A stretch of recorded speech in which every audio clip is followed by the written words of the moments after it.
আসসালামু আলাইকুম। আই শারমিন আখি অনারার সাটগাইয়া মাইয়া।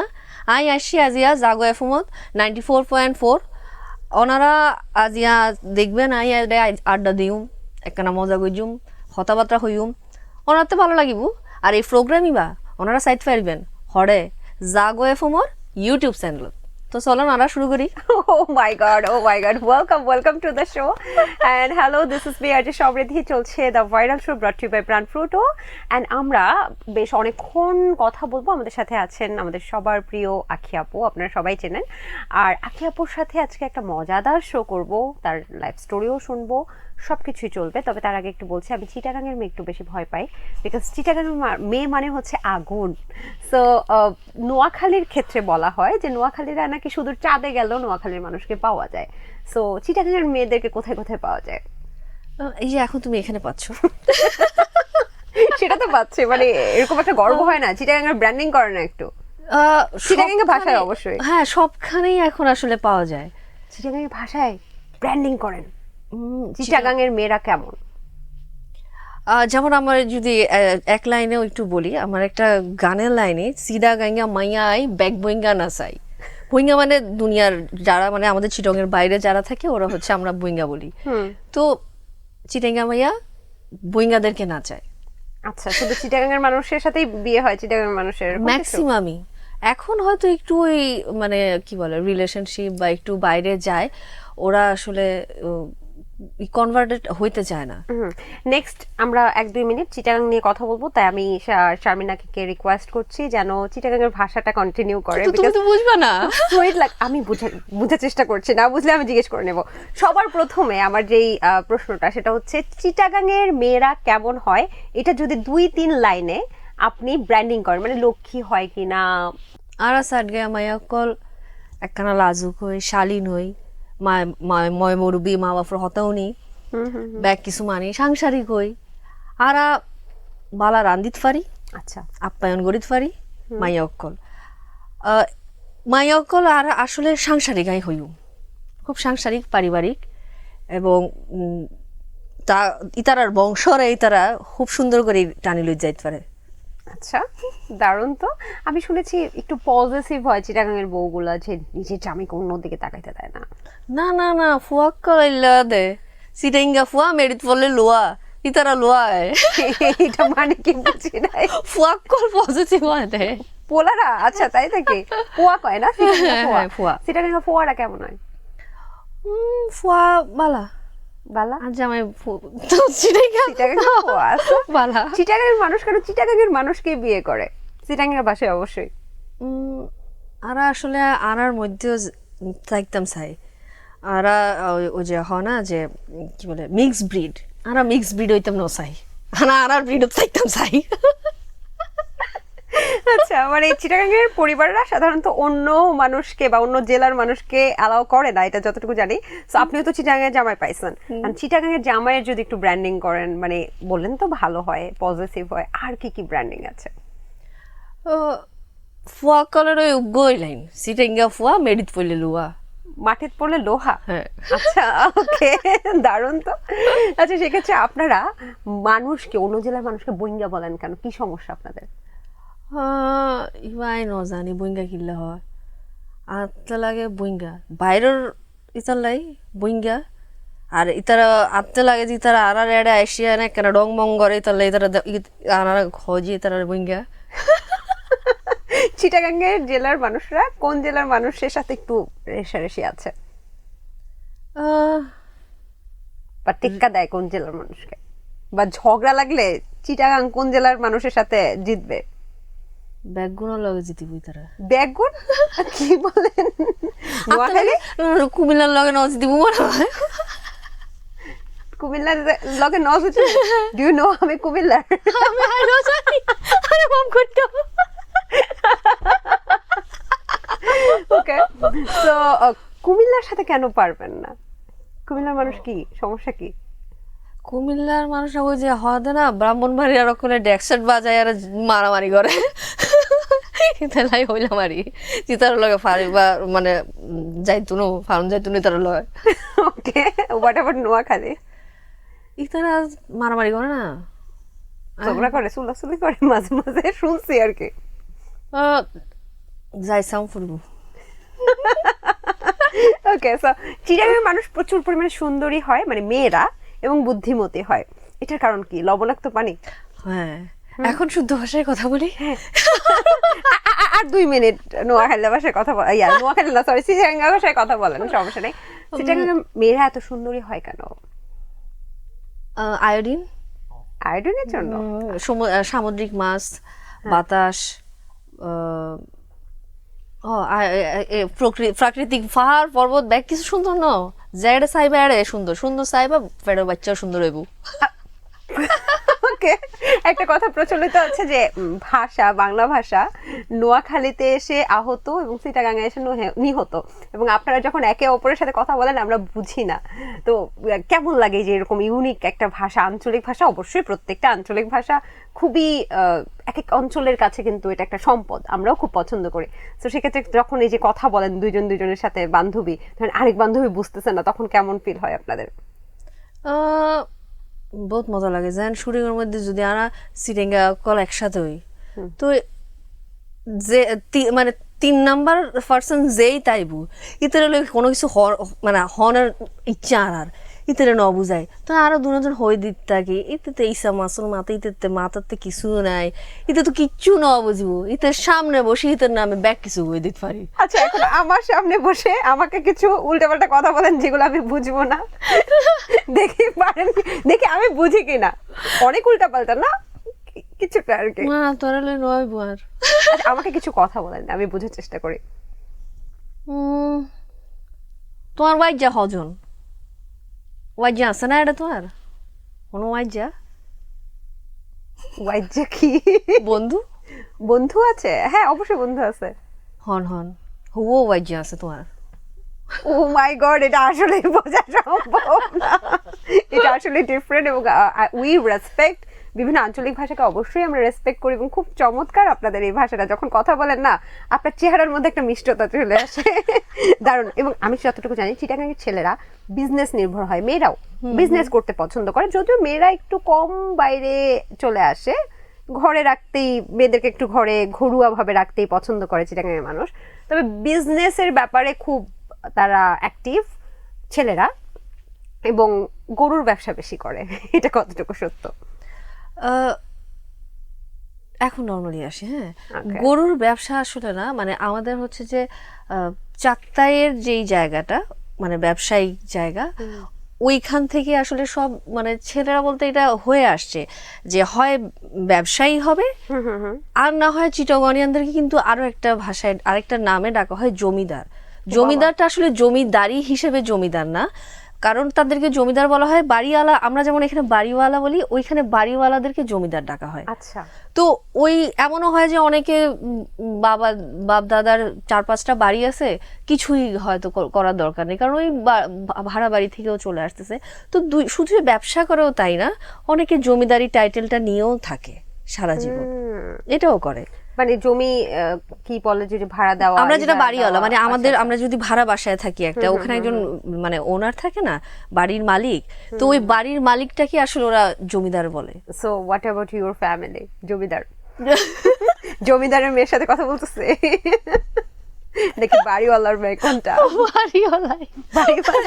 আমি খুব আমি এটা একদম আমি পার্সোনালি মানে জমিদার শব্দটা না, এটা আমি আমার জায়গা থেকেই বলবো, ওরা অনেক দাম্ভিকতা থেকে এই জিনিসটা ওন করে, আমি আবার ওইটা পছন্দ করি না। মানে চিটাগাংয়ের মানুষের তাহলে আলাদা একটা দাম্ভিকতা আছে না? কিন্তু আমি যে ঘুম থেকে দেরিতে উঠলে আমার মাও আমাকে জমিদারের বাচ্চা ডাকে। এটা সব মারাই ডাকবে, এটা যেই মা ডাকবে না তাইলে মনে করতে হবে মা কোনো মানে মারার মাই না, ওটা খুবই নরম মা। চিটাগাংয়ের মানুষের মতো আমিও জমিদার বাচ্চা, সরি। ওকে, আরেকটা বিষয় শুনেছিলাম যে তারা খুবই ভোজন রসিক হয় এবং প্রচুর পরিমাণে আন্তরিক হয়। যদি নিজের বাসায় মাংস রান্না হয়, এই মাংস নাকি এলাকার সবাইকে বিলায় দেয়, মানে যতটুকু সম্ভব, এবং গরু জব দিলে সেই গরুর মাংস প্রত্যেকটাই এলাকাবাসীর কাছে চলে যাবে। এই ট্রেডিশনটা কেমন, একটু আমাদেরকে বলেন না। আমরা আসলে সবাইকে নিয়ে মানে থাকতে ভালোবাসি, হয় না? যেমন এইটা চলে গেছে, আগে আমাদের প্রতিবেশীরাও কিন্তু এমন হতো যে আমরা রান্না বান্না কিছু করলে একটু প্রতিবেশীকে এক বাটি একটু দিয়ে আসতাম, হ্যাঁ, কিন্তু ওই ওই জিনিসটাই এখনো রেখে দিছে আর কি চিটং এ, যে একটা আন্তরিকতা, যে কাউকে হচ্ছে যে আমি একটা 1 কেজি মিষ্টি আমার মেয়ে জামাই আনছে, কিন্তু ওইটাই আমি আমার সবাইকে দিয়ে খাইলাম, মানে ওই আন্তরিকতার জায়গাটা এখনো ওরা ধরে রাখছে। আচ্ছা আচ্ছা, এবং মেজবান, ঐতিহ্যবাহী মেজবান সম্পর্কে কিছু বলেন।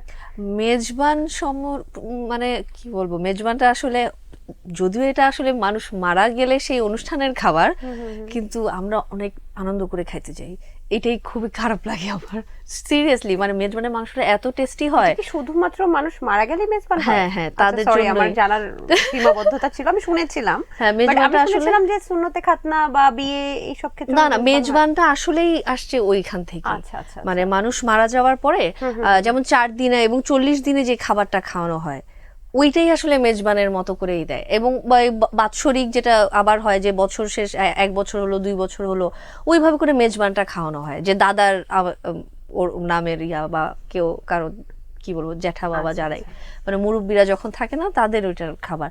আবার এখন হচ্ছে যে যেটা হয়ে গেছে, যে এখন তো যুগ পাল্টাইছে, অনেকে এমনিও মানে একটু মেজবান খাওয়াই দিলাম, কিন্তু রিয়েলি মেজবানটা আসলে মানুষের। আচ্ছা, এবং আমি যতটুকু জানি এই মেজবানটা হচ্ছে রেড চিটাগাং বললাম, আমি যদি ভুল না করে থাকি, RCC এটাকে বলে, সরি, রেড চিটাগাং ক্যাটেল। এই গরুটাকেই বিশেষভাবে ওরা আসলে জবাই দেয়, এবং জবাই দিয়ে তারপরে এই মেজবানটা তৈরি করে। আমি জানি না আপনি এই সম্পর্কে জানেন কিনা। মেজবানের মানে চিটাগাং এর আলাদা একটা গরুর ব্রিড আছে? না, মেজবানের গরুর ব্রিডটা আসলে না, গরুটা আসলে মানে মেকিং প্রসেসটাই হচ্ছে আসল। পারেন নাকি মেজবান তৈরি করতে? ওই বাবুর্চিদের মতো টেস্ট হবে না, আমাদেরকে তো পারতেই হবে, না পারলে তো কিভাবে হবে? বিয়ে হয় না?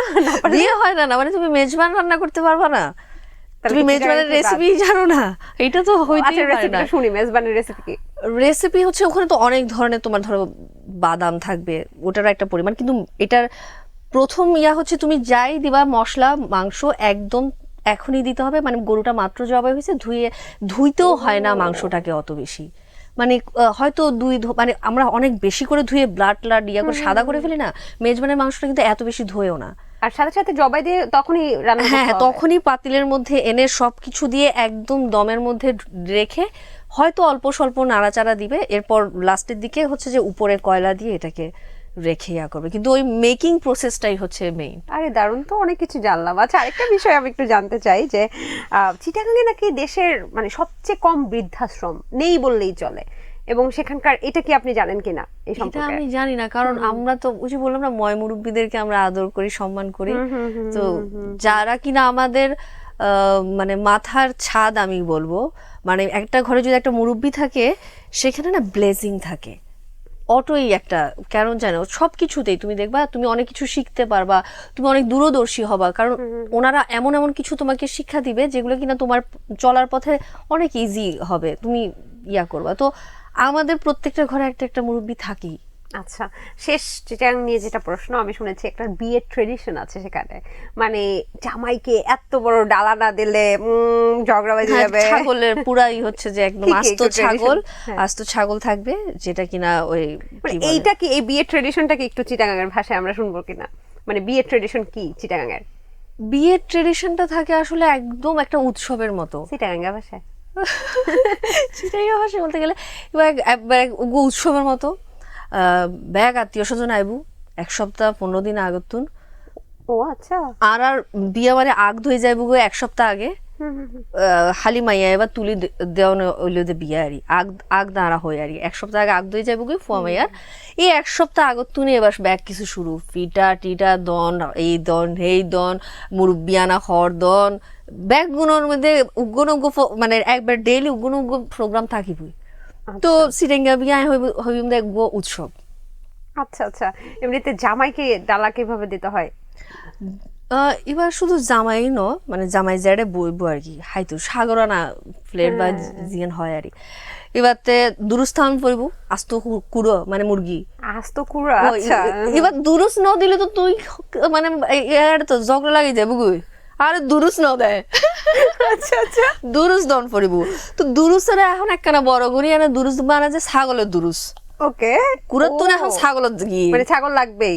এখন ছাগল কুড়ো থাইবো, সল থাইবো। আচ্ছা, তো গরু থাইবো, এলা মানে ব্যাগ কিছু দি জামাইরে দেখান পড়িব যে তুই উগ্র প্রিন্স, তুই উগ্র রাজা, তোমার আবাইম রাজার মতো তোমার আপ্যায়ন করি আর আর রাজকন্যার মতো আর মাইয়ারে রাখু একখানা। ও ওকে, দারুন দারুন, খুব ভালো লাগলো। মানে চিটাগাঙে তাহলে জামাই আদর পাওয়া যাবে একদম। তুই মরণ পর্যন্ত জামাই আদর পাইবা, তোর বাচ্চা যেমন পর্যন্ত তুই জামাই আদর ও পাইবা। দারুন, মানে শ্বশুর বাড়িতে গেলে জামাই আদর একদম পরিপূর্ণ চিটাগাঙের মানুষ করছে। খুব দারুন। আমরা চিটাগাং নিয়ে কথা বললাম অনেক কিছু, এবার জানতে চাই নিজের জামাই তো চিটাগাঙে পেয়েছেন, মানে আমাদের জনপ্রিয় ডিরেক্টর যিনি রাহাত কবির, আমি যদি ভুল না করে থাকি, উনিও চিটাগাঙের। তো উনি কেমন চিটাগাঙের ছেলে হিসেবে, জামাই হিসেবে? জামাই হিসেবে আমি বলবো না, ও মানুষ হিসেবে অনেক ভালো। দারুন। ও মানুষ হিসেবে অনেক ভালো, মানে এটা আমি আসলে কোন দিকে ভালো না ওইভাবে স্পেসিফিক করতে গেলে জিনিসটা হয়ে যাবে যে মানুষের কিছু কিছু ভালো, ও সব দিকেই ভালো। মানে আমার জন্য না, ধরো তুমি বসে আছো না, ও এটাও খেয়াল করবে তোমার, যে ধরো তোমার পানি খাইতে ইচ্ছা করতেছে, ও দেখবে যে তোমার জন্য পানিটা এসে গেছে, ও তোমার ওই জিনিসটা দেখেও বুঝবে যে আচ্ছা ওর মনে হয় তুমি একটু এর দিকে খুঁজতেছো না, ও বুঝে যাবে যে তুমি কি চাচ্ছ। আচ্ছা, মানে সবাইকে রেসপেক্ট, হ্যাঁ হ্যাঁ, ও খুব কেয়ার করে সবার। দারুন দারুন। আমি শুনেছিলাম একটা কথা, একটা মেয়ে বলছিল আমাকে একটা যে কোনো সত্যি, যে আমি জিজ্ঞেস করছিলাম যে আপনি আপনার হাজবেন্ডকে এত ভালোবাসেন কেন, বললো যে আমার ভালোবাসার প্রথম কারণেই, একজন জনপ্রিয় নায়িকাই, যে প্রথম কারণেই হচ্ছে উনি অন্য মেয়েকে রেসপেক্ট দেয়। তো যেই ছেলে অন্য মেয়েকে রেসপেক্ট দেয়, সেই ছেলে আমাকেও সারা জীবন রেসপেক্টে রাখবে। হোয়াট অ্যাবাউট রাহাত কবির? হ্যাঁ, ও সেম, এই যে তোমাকে বললাম না, ও হচ্ছে যে মানে আমি জাস্ট একটা ছোট্ট ইয়া বলি, আমাদের বাসায় আমার ফ্রেন্ডরা আসছে, তো আমরা হচ্ছে যে বেডরুমে শুয়েছিলাম, আমার তখন হচ্ছে যে মানে ঠান্ডা ঠান্ডা, এটা মনে হয় 1-2 বছর আগের কথা, মানে এই শীতের মধ্যে, কিন্তু আমার যে ফ্রেন্ড ছিল ওর একটু হেলদি, ওর অনেক গরম লাগছিল, তো রাহাত করলো কি আমার জন্য কম্বল দিয়ে ও ওর জন্য এসিটা ছেড়ে দিছে। ও বাহ। কারণ ও হচ্ছে যে আমাকেও ঢাকলো যে তুমিও ঠান্ডা না পাও, আর ওর যেহেতু গরম লাগতেছে ও ঠান্ডাটা পাক। মানে ও যে এই যে কেয়ার করাটা শুধু আমার না, সবারই, আমার খুব ভালো লাগে। দারুণ দারুণ। ইনশাল্লাহ আমরা সবসময় দোয়া করি দুজন এইভাবে ছোট্ট টোনাটুনি সংসারটা আরো সুন্দর হোক। তবে একটা বিষয় একটু জানতে চাই, যে আমি শুনেছি ডিরেক্টরের বউ হওয়া খুব কঠিন, মানে হুটহাট রাগ হয়ে থাকে, সবসময় মাথায় স্ক্রিপ্ট ঘুরতে থাকে, বা কিভাবে শর্ট ডিরেকশন দিবে এরকম চিন্তা থাকে, এটা কতটুকু সত্য? এখন আমি যদি বলি এটা যদি উল্টা হয়, মাথা তো খারাপ হয়ে থাকে আমার। ওরই মনে হয় প্রশ্নটা ওর জন্য উল্টা হবে। হ্যাঁ, যে আর্টিস্টের জামাই হলে কেমন হয়, মাথা খারাপ হয়ে থাকে। ও অনেক শান্ত থাকে, ও কখনো রাগই হয় না। আমি এটা সব সময় বলি, মানে আমি হয় না যে মানুষ যে ঝগড়া করবে, আমি ঝগড়া করার ওই ইয়াটা পাই না, যে আমি খুব রাগ হলাম, এখন ঝগড়া করতেছি, বের হয়ে চলে গেল ঘর থেকে, নিচে চলে গেল, আধা ঘন্টা তার দেখা নাই, এরপর আমি পপার্স চিপসটা খুব খাই, ও গলার মধ্যে মনে করো মালার মতো করে 10টা চিপস নিয়ে এসে ঘরে ঢুকে গেল, তো ওই মানুষের সাথে তুমি ঝগড়া করবা কিভাবে? উফ, কি বিরক্তিকর। ঝগড়া না করতে পারলে মেয়েরা বাঁচে। ওইটাই, আমি যে ঝগড়া করতে পারি না, অশান্তি লাগে তো। আচ্ছা, ইচ্ছে করে খোঁচান? হ্যাঁ, আমি অনেক করি, মানে চাই যে ঝগড়া করার জন্য, সামান্য বিষয় নিয়েও আমি চাই ঝগড়া করতে। আচ্ছা আচ্ছা, কোন বিষয়টা নিয়ে সবচেয়ে বিরক্ত হন? সবচেয়ে বিরক্ত হই ও আমার বিড়াল লিও, ওকে যখন অনেক বিরক্ত করে। ও, আপনার বিড়াল আছে? আচ্ছা, কি করে, কেন বিরক্ত করে? ওর কথা হচ্ছে যে ওকে নিয়ে ও একটু যদি ওকে না কসলাই, ওকে না একটু বিরক্ত করি, তাহলে কিভাবে হইলো?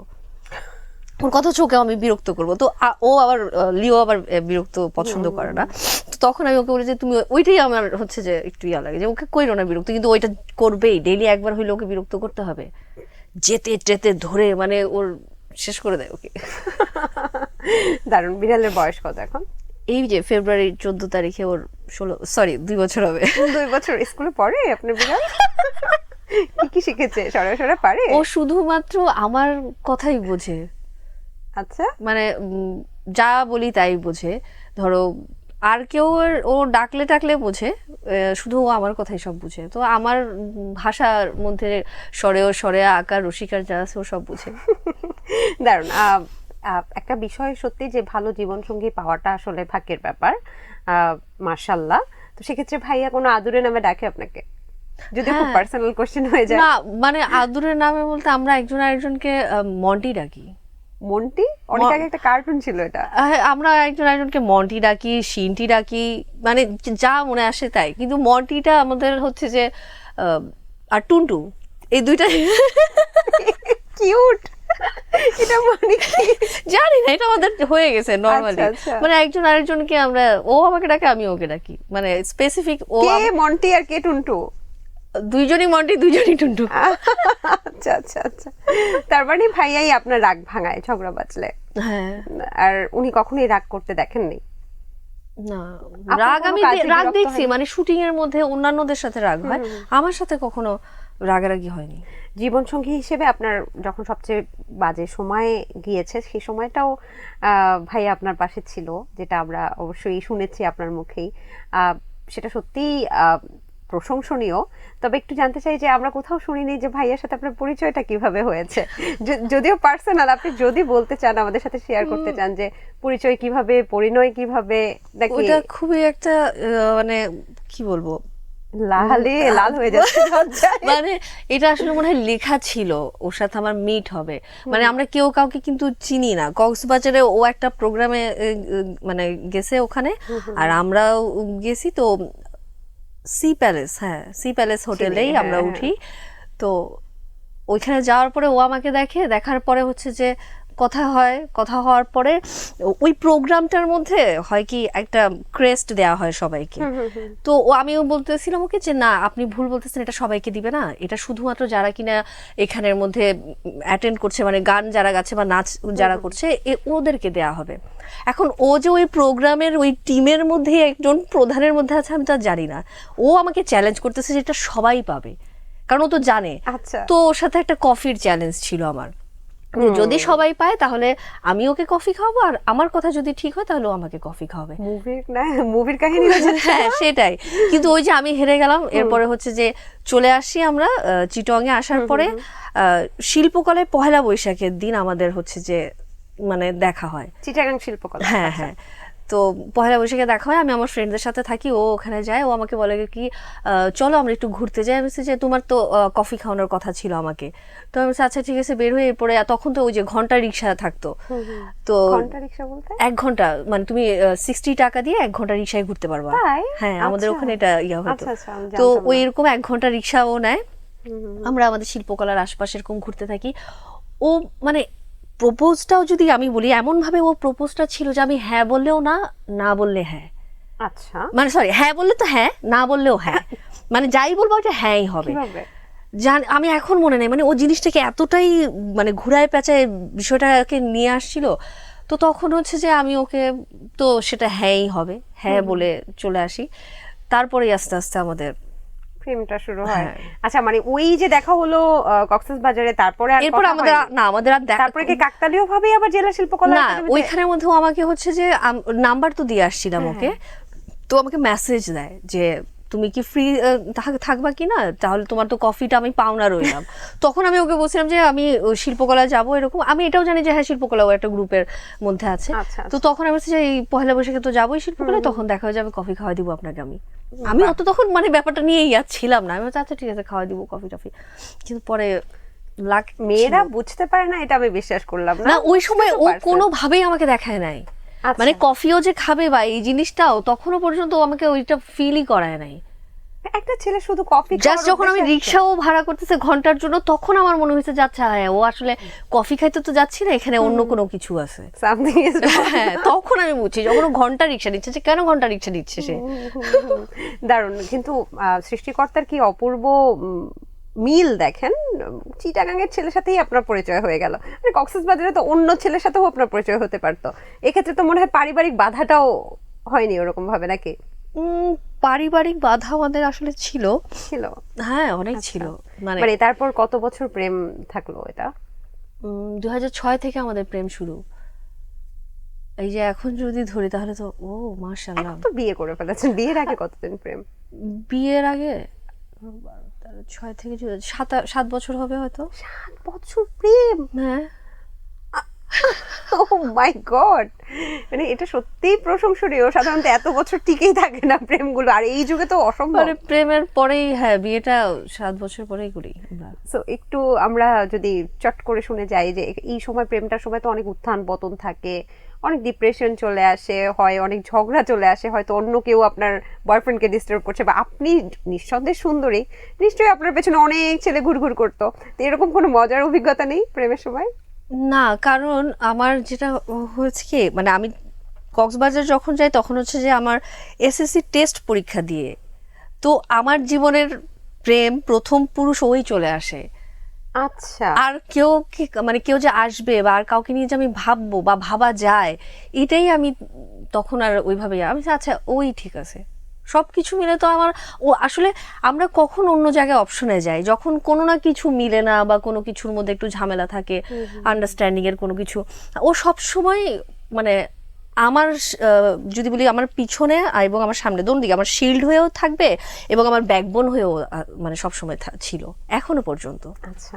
এমনি কোনো ছেলে আপনাকে প্রপোজ দিয়েছে, এটাতে জেলাস ফিল করে, যেটা হয় আর কি প্রেমের নায়কটা না না, হয়ে যায়? এমনও আমি ইয়া করছি যে ওকে কি বলবো, মানে যখন এরকম আসতো তখন মানে এটা আমাদের প্রেমের 2-3 বছরের মধ্যেই, তো আমি ওকে বলতাম যে কি করব এই ছেলেগুলাকে ইয়া করা, কথা বলার জন্য। আর তখন কিন্তু ফেসবুকে পোক করা যেত, Yes, এখন পোক, right, এখন right. এইসব পোক নাই, ওইসব পোক করতো সবাই আগে একজন আরেকজনকে, পোক ব্যাক। হ্যাঁ পোক ব্যাক। তো আমি ওকে বলতাম যে আচ্ছা এইদেরকে কি আমি পোক ব্যাক করবো? বলকে হ্যাঁ করো না, দেখো না, কথাটা তো বলে দেখো না কি হয়। আর তখন তো শুধু চ্যাটিং ছাড়া আর কিচ্ছুই নাই। তো একদিন একটা ছেলের সাথে কথা বলছি, দেখছি আমার কোনো মজাই লাগলো না কথা বলে, ভালোই লাগতেছে না কথা বলতে।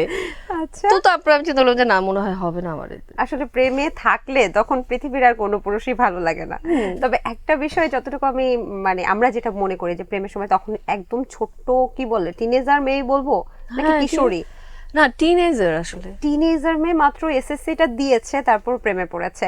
সো আমি একটু ভিজুয়ালাইজ করছি যে কত কিউট হবে জিনিসটা, রাস্তার কত সস্তা হোটেলে বন্ধ কেবিনে আমরা শিল্পকলার সামনে একটা টং দোকান ছিল, ওখানে যে কত বছরকে বছর আমরা লাঞ্চ মানে খালি বন আর চা খেয়ে আমরা কাটাই দিছি। কয় টাকার বন ছিল এটা? ওটা মনে হয় 2 টাকা হবে হয়তো ম্যাক্সিমাম তখনের সময়, কারণ এতটুকু মনে হয় 2 টাকাই হবে। আর চাও ছিল মনে হয় তখন 3 টাকা চাও, আচ্ছা। হ্যাঁ চা 3 টাকাই ছিল তখন। তো ভয় লাগেনি যে যেহেতু চিটাগাং শহরে দেখে ফেলবে? না, শিল্পকলার এখানে তো দেখলেও কোনো কিছুই আর, যেমন একদিন এমন হয়েছে, আমার আঙ্কেল, হ্যাঁ, সরি আঙ্কেল, আঙ্কেল এসে আমাকে বলতেছে, আমি রিক্সা থেকে, মানে আমি মাত্র নামছি, আপন চাচা? আমার আমার খালু, আমার ও, আন্টির okay, মানে okay, okay, খালার বুঝতে জামাই, পেরেছি। এসে মাত্রই মানে ও আমাকে নামাই দিয়ে যাইতো তো বাসায়, তো বাসার একটু আগে করে আমি নেমে যাইতাম, মানে রিক্সাটা আমাদের ঘর মানে গেট পর্যন্ত নিতাম না।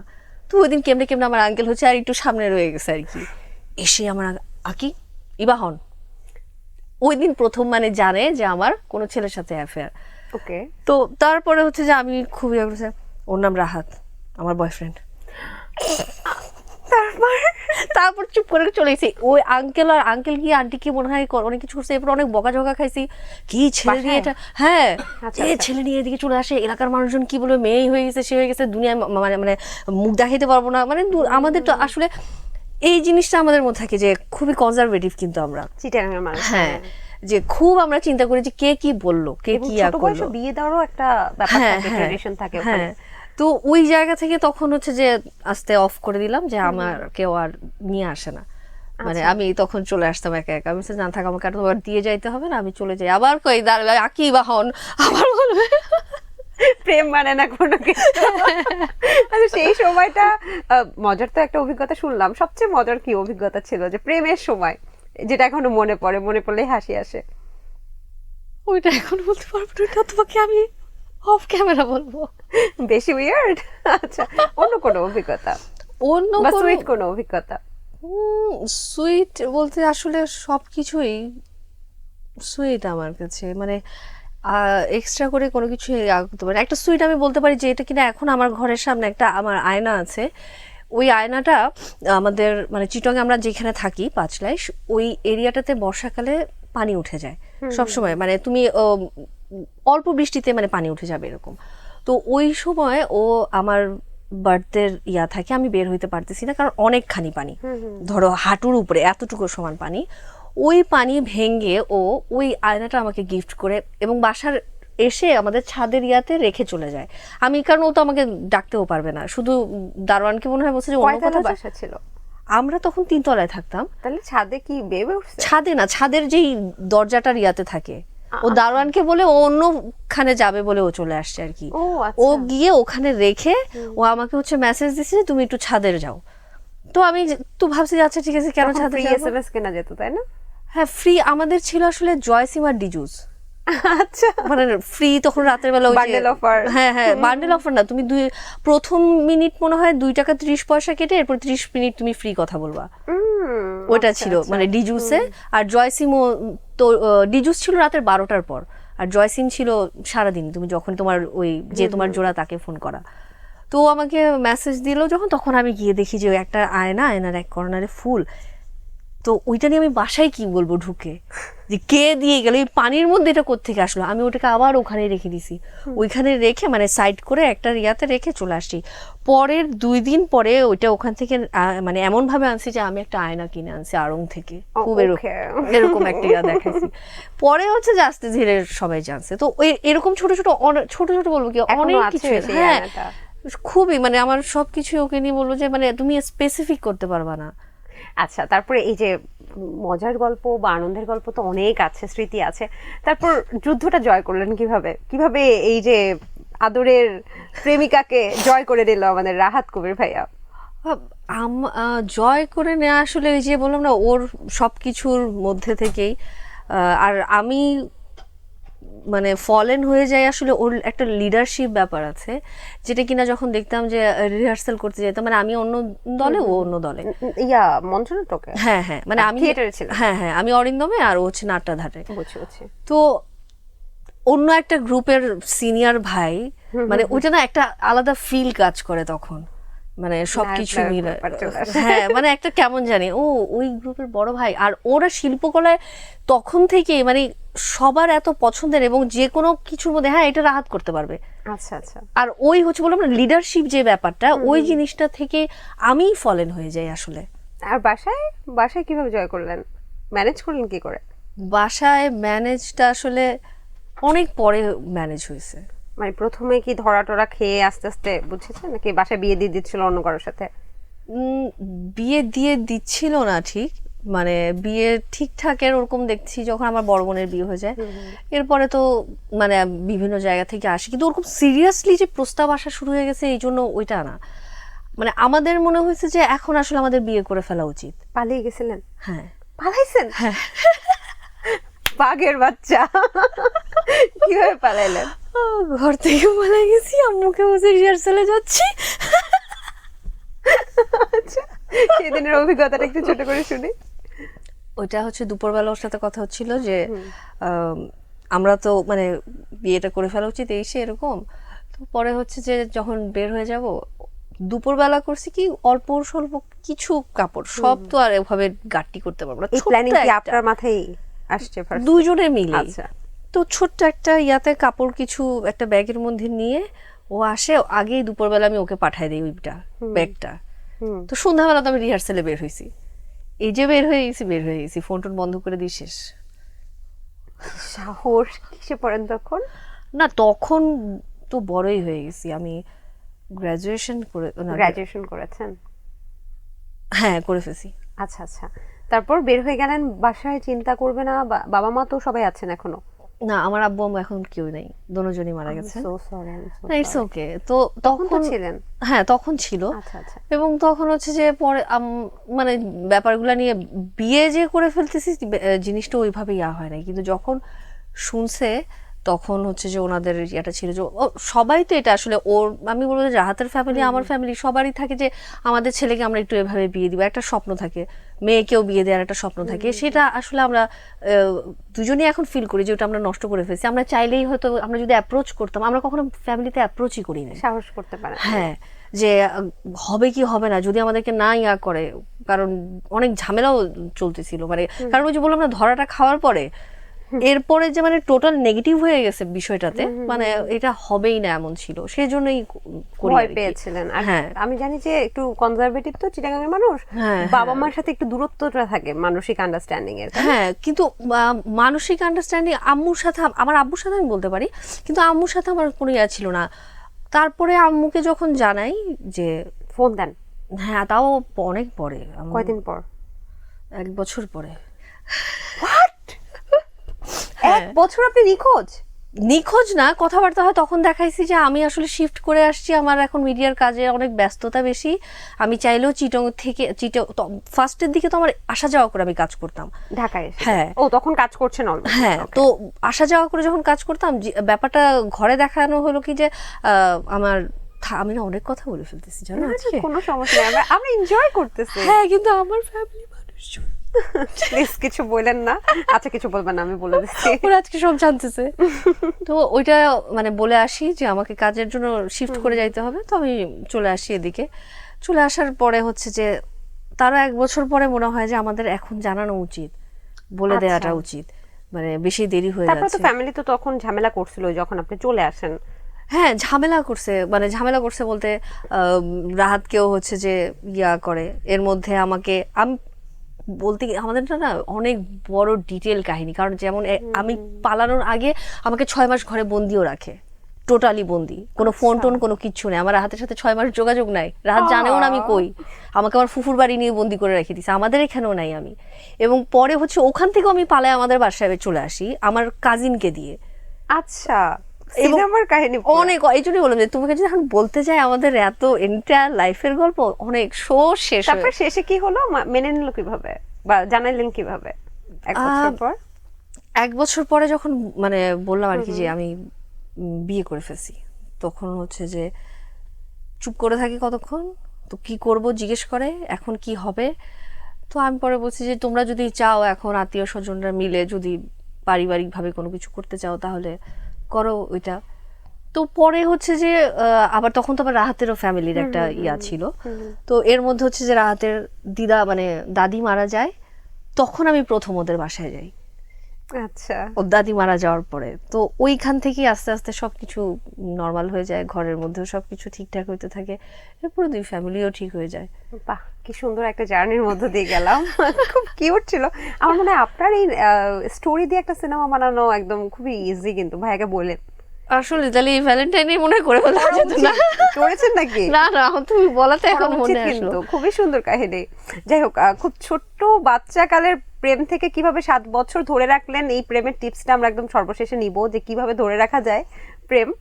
তবে একটু জানতে চাই যে কখনো কোনো পাগল প্রেমিক পাননি নাকি রাহাত ভাই পাগল প্রেমিক আপনার? না, ক্লাস এরকম 9-এর থাকতে না একটা কি বলবো, আমি এখন ওর চেহারাটা ভুলি নাই, আমার মনে থাকবে। মানে হাত টাত কেটে রক্ত টক্ত দিয়ে মানে কি একটা অবস্থা, মানে আমি যখন মানে কোনো রকমে মানে আমার এসএসসিটা বের হওয়া পর্যন্ত এই পাগল ছেলেটা, ও জানি না কোথায় এখন, মানে ও আমাকে পাগল পাগল বানায় ফেলছে। এবং একটা সময় আমার বোন গিয়ে বসে থাকতো স্কুলে, আমাকে নিয়ে যাওয়া নিয়ে আসা করা শুরু হয়েছে ওই ছেলের জন্য। এই একটা ছেলে ছিল, কি শুধু প্রপোজই করে গেছে? আপনি পছন্দ করতেন? আমি ওকে পছন্দ কখনোই করতাম না, কারণ ও মানে আমার যেটুকু পছন্দ হয় না। আচ্ছা, আপনার একটা স্ট্যাটাস খুব নাড়া দিল আমার, যে আপনি লিখছিলেন যে মানে বন্ধুরা, এরকম একটা সারসংক্ষেপ ছিল যে বন্ধুরা বিয়ের পর পাল্টে যায়। এটা কি সত্যি আপনার জীবনে হয়েছে কখনো? আমি পাল্টাইনি, আমি এটা বলতে পারবো। আমার কারণ আমার আসলে বন্ধুরা পাল্টায়, এটাও এখন আমি যেটা আমার মনে হয় যে পার্টনারের কারণে। মানে রাহাতের যেমন যতগুলো ফ্রেন্ড আছে ওরা একদম ছোটবেলার চাইল্ডহুড ফ্রেন্ড, তো ওরা যখন আসে আড্ডা দেয় ঘরের মধ্যে, এখন আমি যদি রাহাতকে এটা নিয়ে অপছন্দ করতাম, বলতাম যে আমার ভাল লাগে না, তোমার বন্ধুরা আসে, তাহলে কিন্তু একটা সময় ওর বন্ধুদের থেকেও আস্তে আস্তে আলাদা হয়ে যেত। তাহলে ওই পার্টনারের প্রভাবেই কিন্তু আসলে বন্ধুটা চেঞ্জ হয়ে যায়, এটা এখন আমি বুঝি আর কি। তো আমাদের ক্ষেত্রে এটা হয় না, মানে রাহাতেরও হয় না, আমারও হয় না। কখনো আপনার ক্ষেত্রে এরকম হয়েছে যে আপনার কোনো ছেলে বন্ধু ছিল খুব বেস্ট? হ্যাঁ, ওইটাই হয়েছে, মানে আমার বন্ধুর ক্ষেত্রে, মানে দুইটাই আমার বন্ধু ছিল, খুবই ভালো বন্ধু। তো হঠাৎ করে দেখলাম যে মানে একজন তার বউয়ের কারণে করে না, মানে আলাদা হয়ে গেল না কি আমি জানি না, আরেকজন নিজে মানে আরেকটা ফ্রেন্ড ও কোনো কথাবার্তা ছাড়াই অফ হয়ে গেছে। তো তখন আমার মনে হচ্ছে আচ্ছা আমি কেন শুধু শুধু মানে লাস্ট টাইম পর্যন্ত আমার দিক থেকেই যোগাযোগ রাখা বা সব কিছুই আমার দিক থেকে, তখন আমার মনে হচ্ছে না থাক, আমি ওদেরকে ঝামেলাটা না করি, আমি আমার মতো ভালো থাকাটাই ভালো, এক্সট্রা ব্যাগেজ নিয়ে টানতে গিয়ে কি করব। একদমই তাই।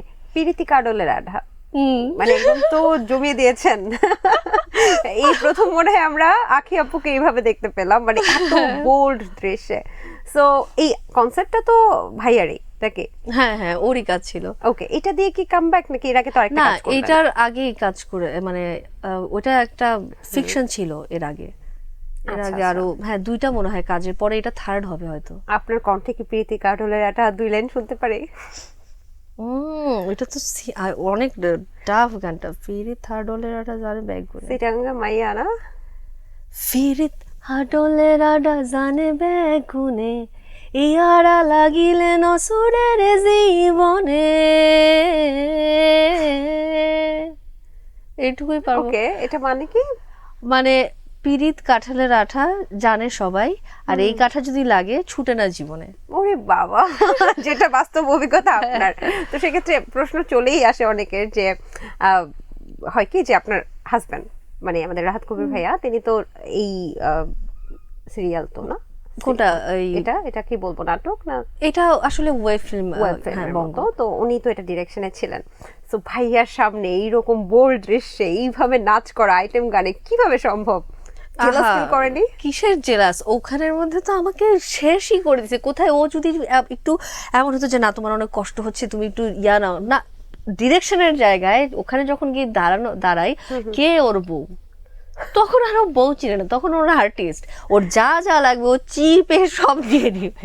আমি তো সব প্রত্যেক ওর প্রোডাকশনে বলি আমি তোমার প্রোডাকশনে আর কাজই করবো না, আমি অন্যখানে গেলে যেই আমাকে আরাম পাওয়া যায়, তোমার এখানে আমি কাজই করবো না। কিন্তু তারপরেও ওর ওখানে কাজ করলে একটা জিনিস যেটা হয় কি যে অনেক নিজের মতো করে কাজ করতে পারি। মানে আমি নিজের যদি কোনো কিছু চিন্তা করি, ওই শেয়ারিং এর বিষয়গুলো বা অ্যাক্টিং এর সময় যে আমি বললাম যে আমি একটু এভাবে করি, অনেকে আছে না যে ফিক্স তুমি এভাবেই করো, ওর জায়গায় হচ্ছে ও ছেড়ে দেয় আর্টিস্টকে যে দেখি তুমি তোমারটা করো, যদি কোনো কিছু কারেকশন থাকে তখন ও সেটা। যাক, আমরা কিন্তু আপনাকে ভিন্ন ধর্মী একটা লুকে দেখেছি, এবং আমার মনে হয় যে আইটেম সংগুলোতে যদি বাংলাদেশে কমার্শিয়াল যে ফিল্মগুলো হয় সেগুলো আইটেম সংগুলোতে যদি আপনাকে চিন্তা করা হয়, সো আপনার ইন্টারেস্টেড আছে কিনা জানি না, কিন্তু খুব ভালো একটা আইটেম সং আমরা পেতে পারি বাংলাদেশের, কারণ আমরা দেখি যে বাইরে থেকে আর্টিস্ট নিয়ে আসা হচ্ছে আইটেম সংগুলোতে। হ্যাঁ, কিন্তু আসলে আমার এইটা যেটা ছিল ওটা কিন্তু চরিত্রের প্রয়োজনেই আইটেম সং। মানে আমার যদি তাই হয় যে হ্যাঁ চরিত্রের প্রয়োজনে আইটেম গার্ল হইতে হচ্ছে, ঠিক আছে, কিন্তু শুধুমাত্র আইটেম গার্ল ওইটা আসলে বলতে চাই না। আচ্ছা, সিনেমা যে কমার্শিয়াল সিনেমাগুলোতে আসার কি প্ল্যানিং আছে কিনা? না, আমি না শুরু থেকেই আমার একটু বিকল্প ধারার গল্প, ওগুলো আমার সবসময় ভাল লাগে। আর কমার্শিয়াল সিনেমা না, যদি কখনো মনে হয় যে একদম আমাকে রুট লেভেলেও পৌঁছাতে হবে, তখন হয়তো চিন্তা ভাবনা করব। আচ্ছা, হালদা সিনেমাটা সম্ভবত চিটাগাংয়ের ভাষায় তৈরি হয়েছিল। এই ধরনের সিনেমা নিয়ে কি কোনো চিন্তা করছেন কিনা, যে আপনাদের আঞ্চলিক ভাষা নিয়ে কোনো সিনেমা? আঞ্চলিক ভাষা নিয়ে সিনেমা হচ্ছে হবে কিনা আমি জানি না। যদি হয় এবং গল্পও যদি ঠিকঠাক মতো সুন্দর হয়, বা চিটংকে তুলে ধরার মতো যদি হয়, যেমন হালদাটা আমাদের হালদা নদীর কে নিয়ে ছিল, তো এরকম চিটংয়ের যদি কোনো কিছু ইয়া হয় তাহলে অবশ্যই তো করবো। আচ্ছা, শারমিন আখি সম্পর্কে যে বিষয়টা উঠে আসে, আমি প্রথমেই বলছিলাম যে সব একই ধরনের ইন্টারভিউ হয়ে যাচ্ছে, আমরা একটু ভিন্ন ধর্মী। আমার মনে হয় যে ইন্টারভিউটা অনেকটাই ভিন্ন ধর্মী হয়েছে। সো যে ইস্যুটা চলে আসে সেটা নিয়ে তো একটু কথা বলতেই হয়, তাই কথা বলতে চাচ্ছি। আমরা অনেকেই জানি, একটু মনে করিয়ে দিই যে শারমিন আখি একটা শুটিং সেটে খুব ভয়াবহ একটি আগুনের সম্মুখীন হয়েছিলেন, বা গ্যাসের মাধ্যমে আগুন ধরে গিয়েছিল, অগ্নিদগ্ধ হয়ে শরীরের 35% অংশই পুড়ে গিয়েছিল, এবং প্রায় জীবন মৃত্যুর সাথে লড়ে আবারও কামব্যাক করেছে শারমিন আখি। সো কংগ্রাচুলেশনস, এটা অবশ্যই একটা বড় সাকসেস। আমরা একটু কথা বলবো এটা নিয়ে, যে ওই সময়টা কি ধরনের নেগেটিভ কমেন্টগুলো আপনি বা বুলিংগুলো শুনেছেন, যেটা পরবর্তীতে শুনে আপনার খুব কষ্ট হয়েছিল? আমার প্রথম মানে অ্যাক্সিডেন্টটা জানুয়ারির 28, তো ফেব্রুয়ারির আমার যেটা মনে আছে সেদিন ফাল্গুন ছিল আর কি। লাস্ট আমাকে আইসিইউ থেকে যখন বের করে ড্রেসিং এর জন্য নিয়ে যায়, 13 তারিখ মনে হয় ছিল। তো ওই সময় পর্যন্ত আমার কিন্তু কোনো ধরনের হুঁশ আসে না, মানে এই আমার সেন্স আসে একটু হয়তো ধরো তাকাই, কিছু চোখে দেখলে ঘোলা ঘোলা দেখি, আবার আমার সেন্স চলে যায়, এরকম মানে 10-15 দিন তাই চলছিল। এরপর হচ্ছে যখন আমাকে কেবিনে শিফট করে, মানে সব কিছু ক্রিটিক্যাল সব কিছু মানে একদম রিকভার করে আল্লাহর রহমতে যখন আমাকে ঠিকঠাক মতো মানে কেবিনে শিফট করে, তখন এসে কার কাছ থেকে যেন কে যেন আমাকে দেখতে আসছিল, তখন আমাকে বললো যে আমাকে কিন্তু কেউ জানাচ্ছে না যে কি হচ্ছে না হচ্ছে, আমি তখনও কোনো কিছু জানি না। আমার এটা ঠিক মনে নেই কে যেন এসে আমাকে বলছিল যে যা যা লেখালেখি হচ্ছে ওগুলা নিয়ে তুমি চিন্তা করিও না। তখন আমার মনে আসছে যে কি লেখালেখি হচ্ছে। আমি রাহাতকে তখন জিজ্ঞেস করি যে কি হচ্ছে, মানুষ কি বলতেছে।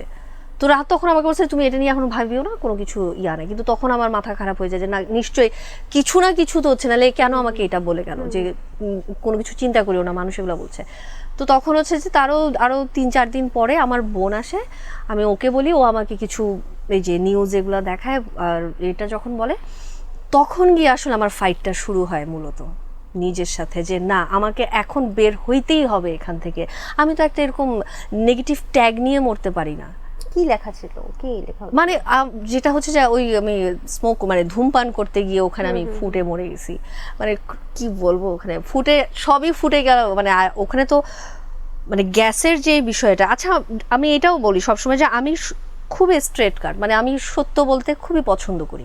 কারণ একটা মিথ্যে বললে না আরো 3টা মিথ্যা বলতে হয়। তুমি যদি একটা সত্য বলে ফেলো তোমার কিন্তু আর একটাও বাড়তি সত্যও বলতে হবে না, ওই এক সত্যতেই কিন্তু ঠিক হয়ে যায়। আমি যদি সিগারেট খাইতামই তাহলে আমি অবশ্যই বলতাম যে হ্যাঁ আমার দোষেই হয়েছে এটা। এখন ওইখানের মধ্যে সব কিছু মিলে একটা মানে আমার শুটিংয়ের আগে ধরো 10-15 দিন ওই শুটিং হয় না, আর ওয়াশরুমও বন্ধ ছিল, নতুন রং করা ছিল। আমার যতদূর মনে পড়ে যে আমি যখন ঢুকি ওখানে অ্যাডজাস্ট ফ্যানের লাইনটা খোলা ছিল। আচ্ছা, মানে যেটা ওরা তখন ওটা তারটা দেয় নাই। তো আমি তো মানে কানেকশন মানে লাইটটা দিয়েই ঢুকি। তো আমার যেটা হয় যে আমি এখানে যখন মানে আমি কমোডে বসা, আমি ডান সাইড থেকে আমার দেখা শুরু হয় কি ওই ওয়েল্ডিং করলে কিছু স্পার্ক উঠে না এরকম, মানে চোখের সামনে এরকম স্পার্ক দেখতে থাকি আমি। সেটা কি অ্যাডজাস্টমেন্ট তার থেকেই আসতেছিল? ওটা তারের মধ্যে তখন ছিল না, অলরেডি কিন্তু আমি আগুনের মধ্যেই তখন বসা। ঢুকে গেছেন? হ্যাঁ, মানে ওইটা দেওয়ার পরপরই মনে হয় এটা আগুন হয়ে গেছে আমার ধারণা। কারণ আমি বসার পরে আমি যখন এদিক থেকে তাকানো শুরু করলাম, আমি এই ধরো কয় সেকেন্ড গেল, 2 সেকেন্ড, এই 2 সেকেন্ডে আমি বুঝে গেছি যে আমি পুরাটাই একটা আগুনের ভিতরে বসে আছি। ওই কয়েক সেকেন্ডের মধ্যে দেখলাম কি আমার হাত ফেটে গেল, মানে বইয়ের চামড়া যেভাবে ফাটে বা মুরগির পাটা আমরা আগুনে দিলে যেরকম ফাটে না চামড়াগুলা, ওরকম এই 2 হাতের চামড়া ঠাস ঠাস করে ফেটে গেল। আর এই পায়ের এগুলা ভুস ভুস এরকম করে ফুলে উঠতেছে। এইটুকুর মধ্যেই ব্লাস্ট হয়। মানে ধরো এটা 20 সেকেন্ডের ব্যাপার স্যাপার হবে, তাহলে একটা মানুষ একটা সিগারেট নিয়ে জ্বালাইতে কতক্ষণ সময় লাগে? তারপরে তো ঘটনাটা ঘটবে না, আমি যাব সিগারেট নিব, জ্বালাবো, আগুন লাগবে, এটা হবে। তো এই কাহিনীটা বানাইছে কে, যে সিগারেটের কাহিনীটা? এটা হয়তো ওখানে হাউসের মালিক বা হাউসের ওরা হয়তো ভাবছে যে দায় এড়ানোর জন্য, বা ওরা ভাবছে যে ওদের এখানের মধ্যে অনেক ঝামেলা হয়ে যেতে পারে। ওরা তো আমাকে তো যখন পুলিশ আমার কাছে আসে হসপিটালে, ওরা আমাকে এটাও জানতে চায় যে আমি কি অ্যাটেম্পট টু মার্ডারের কেস করবো কিনা। তো তখন হচ্ছে যে আমার ঘরের মানুষরা ওরা সবাই বলছে যে আমরা আমাদের যে যাচ্ছে তাকে আগে আমরা বাঁচাই, তারপরে গিয়ে ওইটা দেখা যাবে।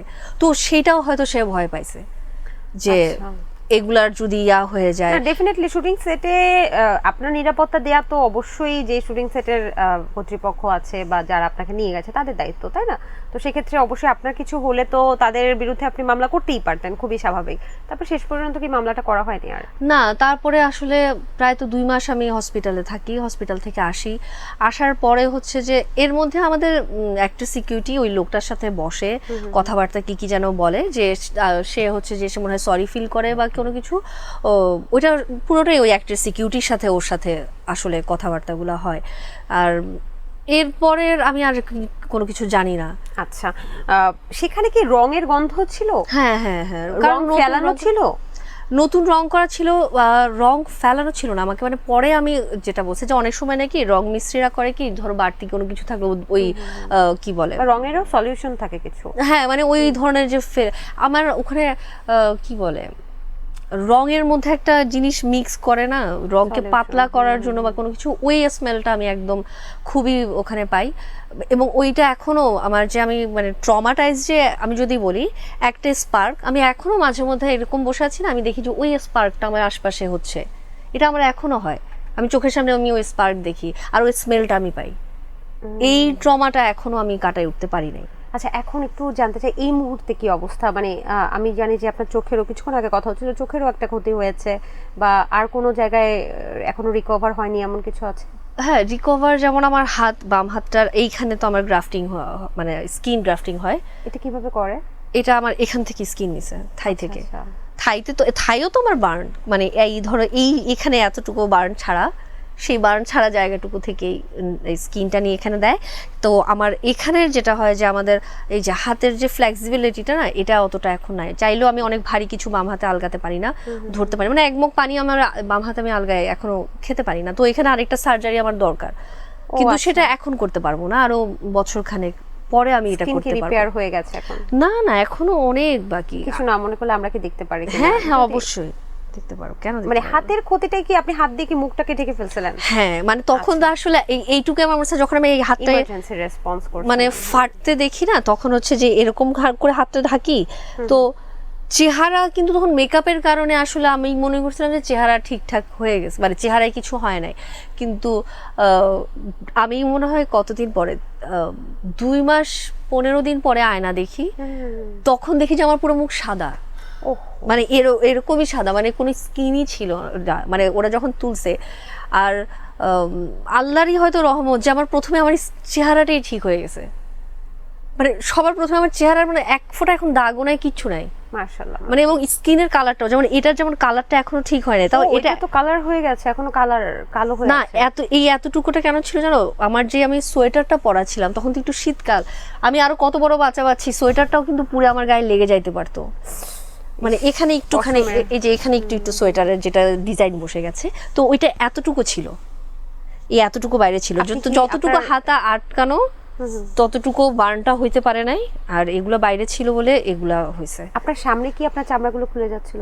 হ্যাঁ, আমি চোখের সামনে তো দেখতেছি যে এর তো মানে জাস্ট এই মাঝখান থেকে এভাবে ফেটে গেল, এখানে ঝুলতেছে, এখান থেকে ফেটে গেল, এখানে ঝুলতেছে। আর বললাম না, পায়ের গুলো তো ভুস ভুস করে এরকম এই আওয়াজগুলাই হয়েছে, আমি যে আওয়াজ বলতেছি তোমাকে। আচ্ছা, একটু জানতে চাই যে আমরা অনেক সময় দেখি যে অগ্নিদগ্ধ হয়, যেমন আমি যদি ভুল না করে থাকি একটা স্কুলে যখন বিমান ধস হলো, তারপর তখন তো অনেক বাচ্চারা মারা গেলেন, মাইলস্টোন সম্ভবত ভুল না করে থাকলে বেইলি রোডে একটা অগ্নিকাণ্ড হলো। ওদের ফ্ল্যাশ বার্নটাই আমার বার্ন, ওরা যে ফ্ল্যাশ বার্নটা হয়েছে বাচ্চাগুলা, এগুলো কি ভয় মানে দেখলে কেমন? ওইটা দেখার পরে না সবচেয়ে বেশি আমার মানে আমি এখনো এটা বলবো যে এই দুনিয়াতে যদি কোনো মানে কষ্টের রোগ শোক বলো, অ্যাক্সিডেন্ট বলো, কাটাছেঁড়া বলো, সবচেয়ে কষ্টের যদি ব্যথা যন্ত্রণা থেকে থাকে সেটা হচ্ছে এই বার্ন পেশেন্টদের। উপরে চামড়া জ্বলে, এই জ্বলনটা মানে কেমন জ্বলন এটা বোঝানো যাবে না, কারণ এখানে তো মাংসে চলে যায়, মাংসটাই তো সিদ্ধ হয়ে যায়, চামড়া বলতে তো আর কিছুই থাকে না তখন। ওই ব্যথাটা থাকে উপরের জ্বালা, আর ভিতরে যে মাংসটা সিদ্ধ হয়ে গেছে, এবারে বুঝো যে সিদ্ধর একটা ব্যথা। হাড্ডিও বের হয়ে আসছিল কি? না, আমার হাড্ডি বের হয়ে আসে নাই, এটা ছিল, মানে আমার শুধুমাত্র বললাম না এই জায়গাটায় স্কিনটা হচ্ছিল না। আমি শুনেছি যে আগুনে পোড়া রোগীর নাকি এতই কষ্ট হয় যে অনেক সময় পোস্ট ট্রমাটিক সিনড্রোম হয় এবং ওই রোগীরা ব্যথায় আত্মহত্যা করতে চায়। হ্যাঁ, অনেক আগুনের রোগীকে আমি শুনেছি যে এরকম আত্মহত্যা করে মারা গেছে। ওই সময়টা আপনার ক্ষেত্রে কেমন ছিল? যেমন আমি তো বের হয়ে আসার পরে আমার ওই আমাদের শ্যামলী ট্রমা সেন্টার যেখানে আছে ওখানে আমার সেশন নিতে হয়, সেজন্যই আসলে এতটা এখন সুস্থ আছি। তো আমার যখন আমি বললাম না প্রথমে যখন আমাকে ডক্টর বলছে 6 মাস আপনাদের ঘরে কোনো আয়না রাখবেন না, আপনি আয়না দেখবেন না, আমাকে বলছিল। তো আমি তো হসপিটালে থাকা অবস্থাতেই হচ্ছে যে ওয়াশরুমে গিয়ে আয়না দেখে আসছি। তো আয়নাটা দেখেই না আমি প্রথমে যখন দেখছি আমার চেহারা এইদিকে এইখানের মধ্যে করা, মানে সাদা হয়ে আছে, কিচ্ছু নেই। তো আমাদের অ্যাভেঞ্জার যে ভিলেন থ্যানোসের মেয়ে নেবুলার কথা আমার মনে পড়ে। আমি না আয়না দেখে আমি তো কবির, আমি তো নেবুলা হয়ে গেছি, মানে আমার চামড়াগুলো এরকম হয়ে গেছে। তো ওই জিনিসগুলোই মানে আমি নিজেকে না অনেক কঠিন জায়গায় চিন্তা করি নাই, আমার মনে হয়েছে যে আমি এগুলোকে ইজি ভাবে চিন্তা করি। আর আমার ডক্টররা আমাকে এত সাপোর্ট দিছে না, মানে আমি কি বলবো, আমার হাত যে এখন আমি নাড়াইতে পারি, আমার যে ফিজিও ছিল উনি এসে হচ্ছে আমাকে এক্সারসাইজ করাইতো। তো হাত উঠায় এতটুকু যে উঠাবো বা পা যে উঠাইতো, যখন ভাঁজ করতো মনে হইতো যে মানে জীবন বের হয়ে যাচ্ছে তখন, কিন্তু তারপরে ভিতর থেকে ছিল যে না আমি একটু সহ্য করি, আমার মনে হয় এটা ঠিক হয়ে যাবে। এই কারণেই হয়তো মানে ভিতর থেকে যে নিজেটা ঠিক হইতে চাইছি, সেই কারণেই রিকভারিটা অনেক জলদি হয়েছে। আর ওই যে যারা কিনা সুসাইড করতে চলে যায়, তাদের ওই মনোবলটা থাকাটা এটা আসলে রাখাও যায় না, কারণ পারিপার্শ্বিক অনেক কিছু মানে কথাবার্তা শোনা।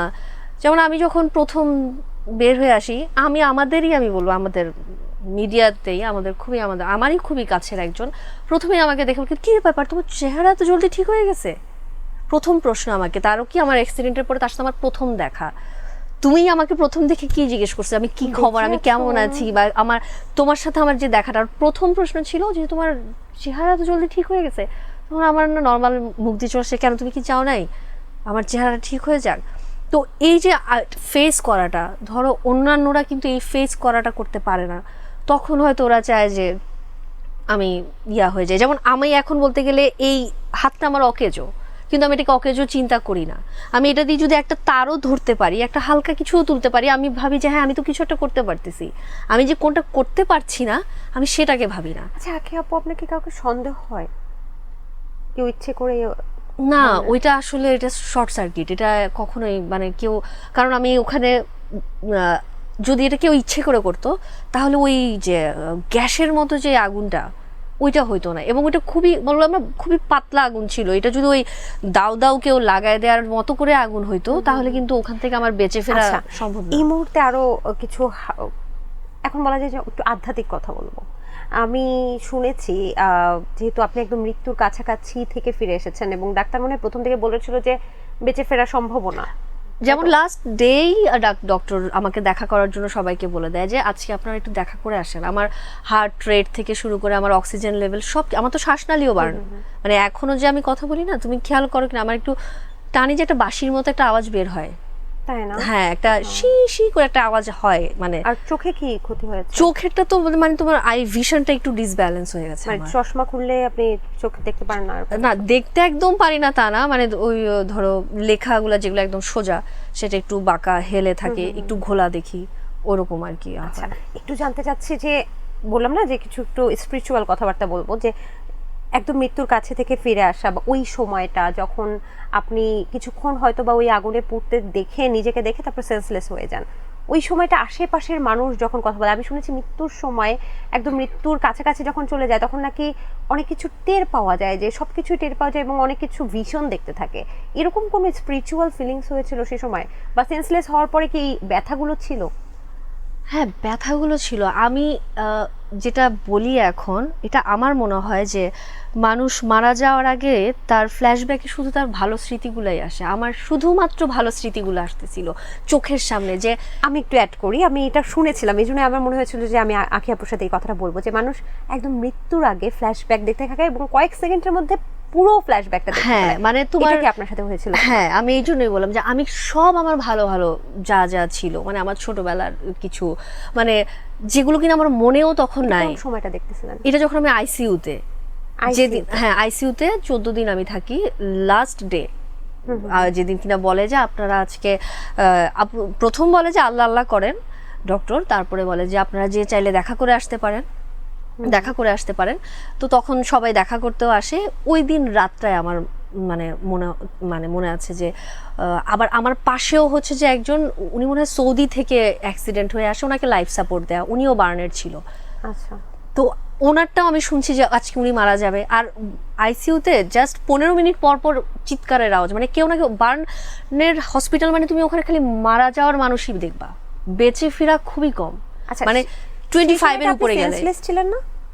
সেন্সলেস বলতে সেন্স আসে আবার যায় ওরকম, মানে ধরো চোখটা খুললে একটু দেখি, আবার মানে আমার আর প্রচুর কি যেন, যেমন এই যে এখান দিয়ে একটা আমরা যেমন মোবাইলে একসাথে 3টা চার্জার দেই না, আমার এখান দিয়ে একসাথে 3টার মুখ দেয়া ছিল। একটা দিয়ে অ্যান্টিবায়োটিক ইনজেকশন যাইতো, একটা দিয়ে মনে হয় প্রোটিন কোনো কিছু দিচ্ছিল, আর একটা নল দিয়ে হচ্ছে যে ওই ঘুমের ইনজেকশন বা যা যা দেয়ার। মানে যখন মৃত্যুর কাছাকাছি চলে গেলেন, ফ্ল্যাশব্যাকগুলোতে কি দেখতে পাচ্ছিলেন? আমার বেশি আসছিল আব্বুর সাথে ছোটবেলার যেই গল্প, মানে যা যা ছিল ভালো ভালো। মানে আমার এটা মনে আছে যে আমাদের মানে মানুষ ছোটবেলায় হাতে খড়িটা লিখায় না, আমার আব্বু একটা ব্ল্যাকবোর্ড ছিল আমাদের, মানে আমার বোন আমরা হচ্ছে ব্ল্যাকবোর্ডে লিখতাম।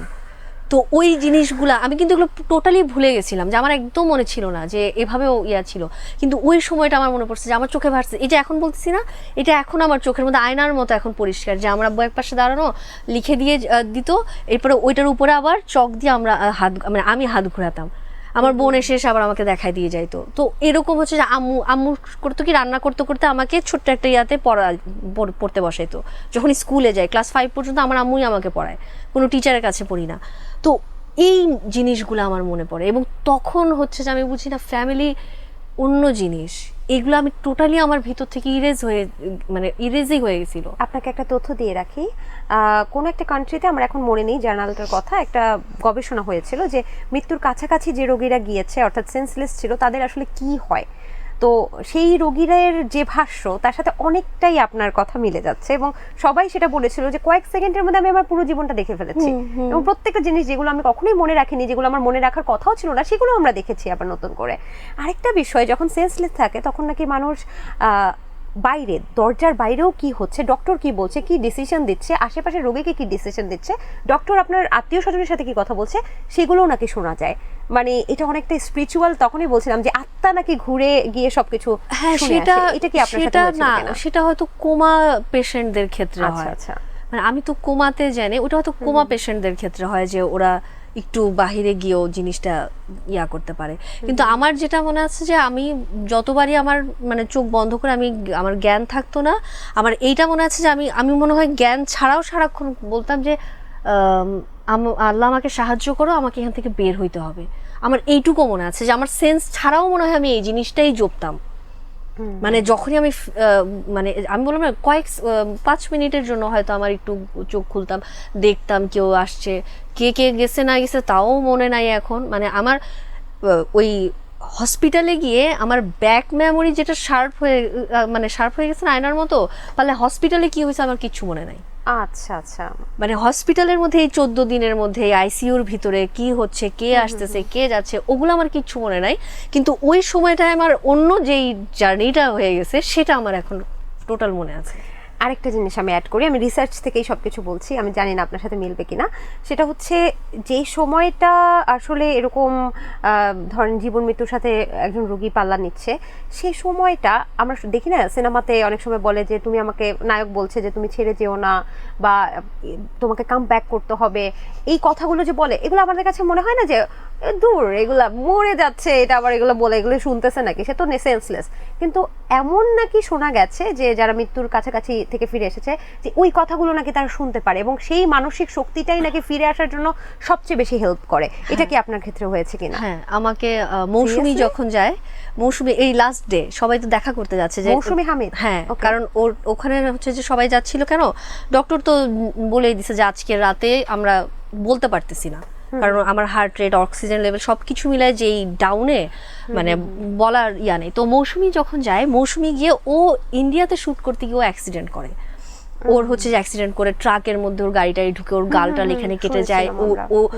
ওই জিনিসটা নিয়ে আমার পুরো কথা আমার মনে নাই, ও আমাকে কি যে বলে আসছে, মানে ওখানে বসে ওইখানে যে তোমাকে ফিরতেই হবে, তুমি পেট ভরে খাবা, কি নোমান নল টল, আমার খালি এই লাইনগুলো মনে আছে, কি নাকের নল টল এগুলো সব ফালাই দিবা, পেট ভরে খাবা, খায় দায় তুমি ঠিক হয়ে যাবা, বাইরে হয়ে যাবা, এসো শুটিং করতে হবে আমাদেরকে। ওর এই কথাটা, আবু হেনা রনি, আমি যখন অ্যাডমিট হই তার আগেই মনে হয় 20-25 দিন আগে ও রিলিজ হয়ে আসে, ও কিন্তু প্রায় 25% বার্ন হয়। মানে রনিও যে আমাকে মানে খুব সাহস দিয়ে আসে। আর রাহাত, এই যে তোমাকে ফিরতেই হবে বলাতে হাসার কারণটা হচ্ছে যে এই লাইনটাই ও আমাকে বলে। রাহাত ভাই? হ্যাঁ। এবং আপনি সেন্সলেস অবস্থায় শুনেছেন সেটা?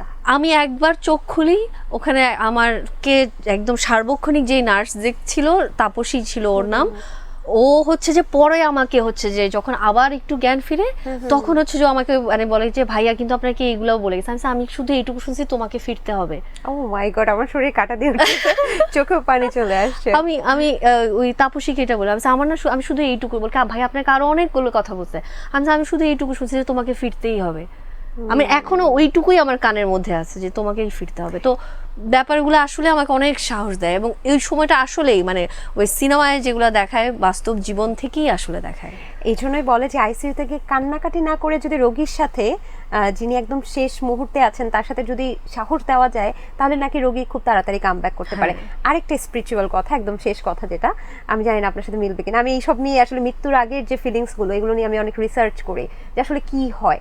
তো সেই সময়টা বলা হয়েছে যে কোনো অ্যাক্সিডেন্ট যদি করে কেউ, তখন নাকি যখন সেন্সলেস হয়ে যাবে সেই সময়টা নাকি সেন্সলেস হওয়ার পরে আর ব্যথাগুলো থাকে না। হ্যাঁ, এটা কতটুকু সত্য? এবং আরেকটা বিষয় যে অনেক সময় আশেপাশের কথা একটু আস্তে আস্তে শুনে, মানে যে ইকো হয় না, যে পাহাড়ে জোরে চিৎকার করলে আবার ইকো শুনতে থাকে, তেমনি আশেপাশের কথা অস্পষ্ট হতে থাকে এবং মাথার ভেতরে একটা খুব সুন্দর ফুলের বাগান চলে আসে। এটা কি সত্যি কিনা? হ্যাঁ, এটা সত্যি। কারণ এটাও আমি কেন বলবো, আমার এটা কততম দিন, আমি ওই আইসিইউর মধ্যেই, তখন অনেক রাত, অন্ধকার করে দেয়া। তো তখন হচ্ছে যে আমার কাছে মনে হচ্ছিল যে আমি মনে হয় আমার আশপাশে অনেকগুলা গোলাপ ফুলের টব রাখা, মানে লাল, হলুদ, বেগুনি গোলাপও দেখছি আমি, মানে অনেকগুলো গোলাপ রাখা, আমি ওইখানের মধ্যে আছি, মানে আমি হাঁটতেছি, আমার কাছে এরকম মনে হয়েছে। তো ওই তাপসী যখন ছিল, আমি উঠে ওকে ডাকলাম, ওদেরকে আমি সিস্টার ডাকতাম আর কি। তো বললাম যে সিস্টার উনি আসছে, এসে আমাকে জিজ্ঞেস করছে কী লাগবে। আমি পরে বলছি আমি কোথায়, জিজ্ঞেস করছি। তখন উনি বলতেছে যে আপনি তো আপু এখানে ইয়াতে আইসিইউর মধ্যে, এটা ভাইয়াকে ডাকবো, আমাকে তখন জিজ্ঞেস করছে, অনেক রাত তখন। তো পরে আমি বলছি যে না, আমার কাছে তো মনে হচ্ছিল যে এরকম মানে এটা দেখতেছি। তখন উনি ও আমাকে বলে যে আপনি সুস্থ হয়ে যান, আমাদের সামনের ব্যালকনিতে অনেক গোলাপ গাছ আছে, ওইখানে নিয়ে গিয়ে আপনার সাথে আমরা ছবি তুলবো। মানে তারপরে আমি ওখানে যাই, এবং যাওয়ার পরে না যেই এইটুকু দেখছি যে ওইখানের যে রেড কালার যে গোলাপগুলা, ওইগুলো আমি দেখছি চোখে। এখন হয়তো একই রকম হয় সব গোলাপ, সেজন্য হয়তো আমার কাছে সিমিলার মনে হয়েছে। এটাও হতে পারে, আবার ওই যে রিসার্চ যেটা হয়তো এমনও হতে পারে যে ওই সময় আমার সোলটা বের হয়ে একটু ওই ব্যালকনিতে ঘুরে আসছে, সেই কারণে হয়তো আমার মনে হচ্ছিল যে আমি অনেক ফুল টুলের সাথে আছি। একটু এখানে ডিসক্লেইমার দিই, আমি বা আপনি, আমরা সবাই ইসলাম ধর্মাবলম্বী, অবশ্যই ইসলাম বিশ্বাস করি। তারপর আমরা যে কথাগুলো বললাম এগুলো আসলে বিভিন্ন রিসার্চ হয়, রিসার্চের ক্ষেত্রে মানুষের মানে মৃত্যু পথযাত্রী মানুষ কি বলে গেছে, এই কথাগুলোই আসলে ওই পরিপ্রেক্ষিতে আমরা আলোচনাটা করলাম যে আপনার এক্সপেরিয়েন্সটা, আপু শুধু আপুর এক্সপেরিয়েন্সটা শেয়ার করবো, এখানে কিন্তু কোনো কিছু টানা যাবে না, তাই না? যাক, অনেক কিছু আসলে শুনলাম আপনার কাছ থেকে, আমার খুব মনে হলো যে আমার যে পড়াশোনা তার সাথে একটু কিছুটা মিলও পেয়ে গেছে। আয়না খুলে রেখেছেন অনেকদিন বাসায়, এটা কি করেছিলেন নাকি আয়না দেখেছিলেন? কোনটা? আয়না খুলে রাখতে বলেছিল? হ্যাঁ, আমি বাসায় এসে যেটা করি, আমার মানে ড্রেসিং টেবিলের আয়নাটা আমি ঢেকে রাখি। কারণ যখনই আমি বসতাম না, তখনই হচ্ছে যে কেন যেন সব কিছু মিলায়। আর এটা হয়তো এই কারণে, কারণ আমার আয়নাটাতে বসার পরে আমার পিছনে হচ্ছে আমার আম্মুর একটা বড় পেন্টিং, মানে আমার আম্মুর ছবি।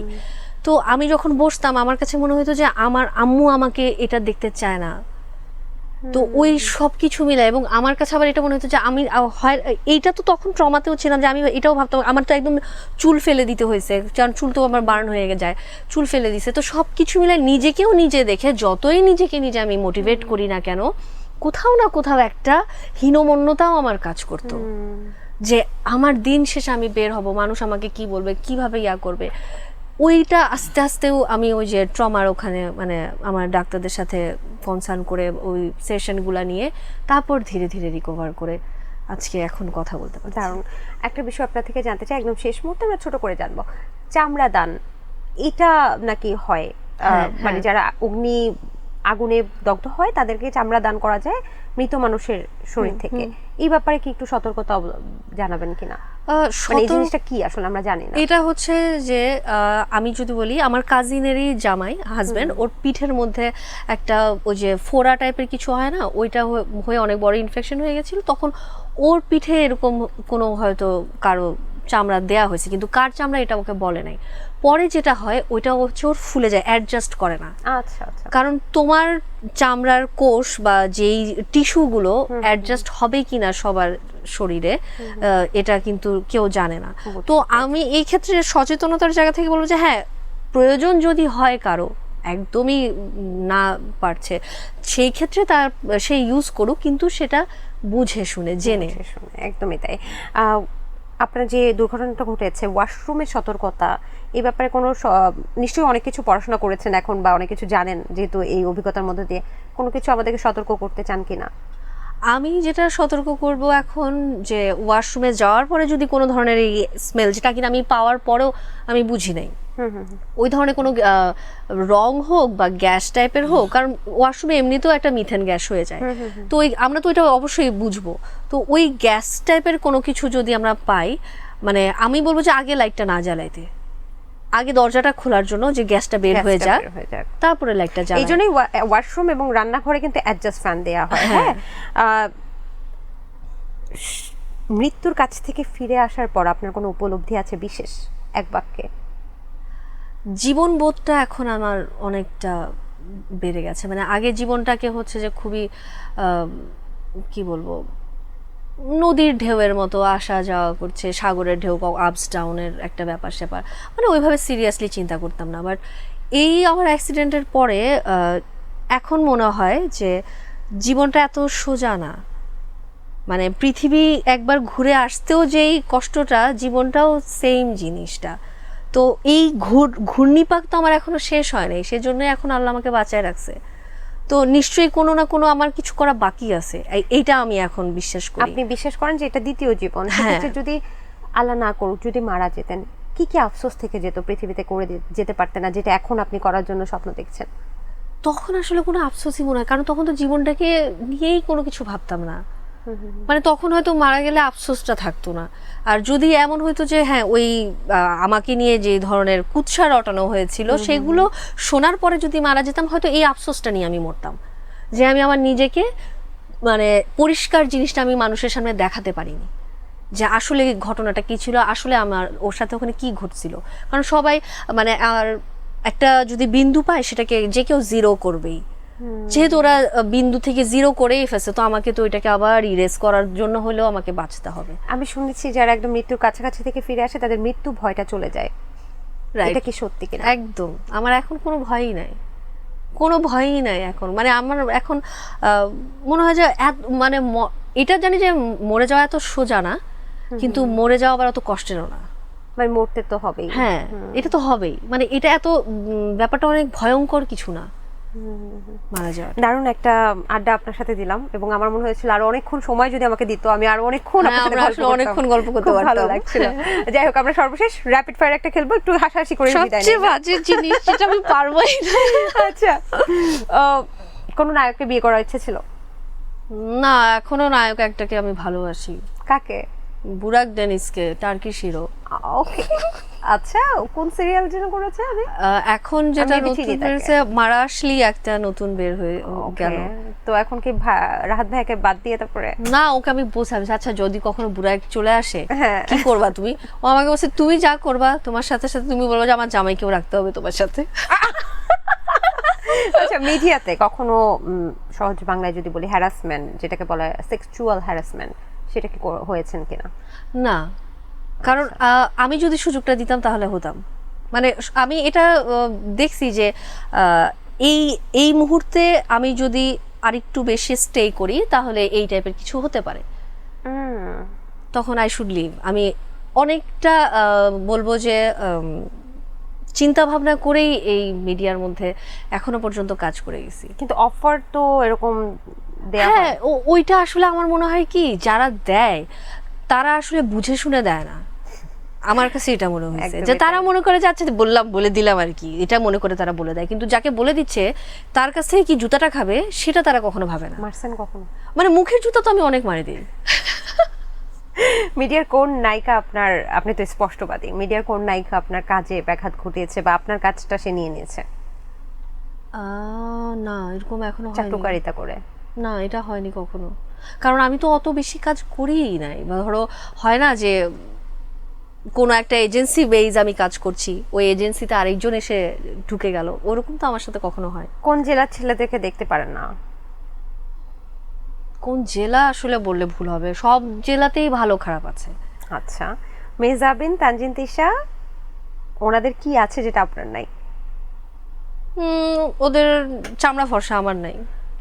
হোয়াট, কি বলেন? আপনিও ফর্সা? না, মানে ওরা যে ফর্সাটা সেটা নাই। না মনে হয় সিমিলার। সুন্দর আপনি। আচ্ছা যাই হোক। ওকে, এখন পর্যন্ত কোনো কিছু নিয়ে হীনমন্যতায় ভোগেন? হীনমন্যতায় ভুগি না এখন আর। মাঝে মধ্যে একটু মানে এটাকে হীনমন্যতা বলবো না, মাঝে মধ্যে একটু এটা ভাবি যে এখন যেই আমি আমার নিজেকে আমি মানে একসেপ্ট করে নেওয়াটা, এটা আমি সবসময় বলতাম যে আমি যখন আমার নিজেকে একসেপ্ট করে নিব এখনের, তাইলেই না দুনিয়া আমাকে একসেপ্ট করবে। তো এখনো যেটা আমার মধ্যে কাজ করে যে আমি তো আমাকে একসেপ্ট করে নিয়ে ফেলছি, কিন্তু দুনিয়া কি এখন আমাকে একসেপ্ট করে নিল কিনা। 2 বাক্যে দুনিয়াকে একটা মোটিভেশন দেন। Be positive. ওকে, মিডিয়ায় এই মুহূর্তে কত টাকা আটকে আছে? 1 টাকাও না। এবং আমি যখন অ্যাক্সিডেন্ট করি, যা মানে আমার তখন একটা রানিং সিরিয়াল চলছিল, ওই সিরিয়ালের টাকাও আমাকে দিয়ে দিছে। So sweet. ওকে, সোশ্যাল মিডিয়াতে কাকে আপনি নাই করে দিতে চান? সোশ্যাল মিডিয়া থেকে বিরক্ত লাগে কোন জিনিসগুলো বা কোন কন্টেন্ট ক্রিয়েটরকে আপনি নাই করে দিতে চান? সবচেয়ে বড় কথা, আমি তো আসলে আইজি মানে ইনস্টা বেশি ইউজ করি, মানে ফেসবুক আমি একদমই ইউজ করি না, শুধুমাত্র আমার প্রমোশনের জন্য আমি ফেসবুক ইউজ করি। তো ফেসবুকের মধ্যে যদি আমি কি বলবো ভ্যানিশ করতে চাই, যেগুলো কিনা অ্যাড আসে না প্রচুর দুনিয়া, এগুলো আমি ভ্যানিশ করে দিতাম, যে একটু ব্রেক ফ্রি কিছু দেখি। বুঝছে। কন্টেন্ট ক্রিয়েটর থেকে যদি কোনো নায়ক চুজ করতে হয়, কাকে চুজ করবেন? আমাকে কয়েকটা অপশন বলে, আমি তো ওদেরকে চিনি না তেমন। অপশন দেব? রিপন মিয়া, তারপর রিপন মিয়া মানে হা হা হা করে হাসে যে, না না না না। ওকে, পান খায়। রাফসান দা ছোট ভাই? ওকে তো ছোট ভাই বানানো যায়। ছোট ভাই মানে নায়ক বানানো যায় না? কন্টেন্ট ক্রিয়েটর কোনো নায়ক পছন্দ না? আমি কন্টেন্ট ক্রিয়েটর নায়ক আছে কেউ? যদি বানাতে চান কাকে বানাবেন? রাকিন আফসার আছে অলরেডি, কিন্তু তাহলে রাফসানকেই। রাফসানকে? আচ্ছা ওকে। এই মুহূর্তে কাকে সবচেয়ে বেশি মিস করেন? আমার আম্মুকে। ওকে, ওয়ান সাইডেড লাভ কখনো করেছেন? হ্যাঁ, এখনো তো করে যাচ্ছি। কাকে? বুরাক ড্যানিস। ও আচ্ছা। Situationship, open relationship, friends with benefit, কোনটা আপনার ছিল? আমার টোটালি রিলেশনশিপই ছিল। কোন কোন দেশ থেকে সিনেমার প্রস্তাব পেয়েছেন? আমি কলকাতা থেকেই পেয়েছি। এবং কেন ওদের যাননি? হ্যাঁ যাইনি তা না, মানে একটা হচ্ছে যে ওখানে যাওয়ার সময় ওদের সাথে একটা ডিলিংসের ইয়া ছিল, যে সব কিছুর পরে ওরা আমাকে বলছিল যে রেমুনারেশনের একটা ভাগ ওদের প্রচারের জন্য আমাকে দিতে হবে। ও বাবা। মানে ওরা যে প্রমোশনগুলো করে ওটা নাকি ওদেরই একটা পলিসি, যে যে আর্টিস্ট থাকে তাকে নাকি এরকম দিতে হয়, কন্ট্রিবিউট করে একটা। তো আমার কাছে জিনিসটা কেমন জানে মনে হয়েছে, তো তখন আমি বলছি না, তাই কোন ডিরেক্টর ছিল কাজ? অনিরুদ্ধ ওর নাম ছিল। ওকে ওকে। আচ্ছা, ভক্তরা কি আপনাকে কারোর সাথে মিলিয়ে ফেলে?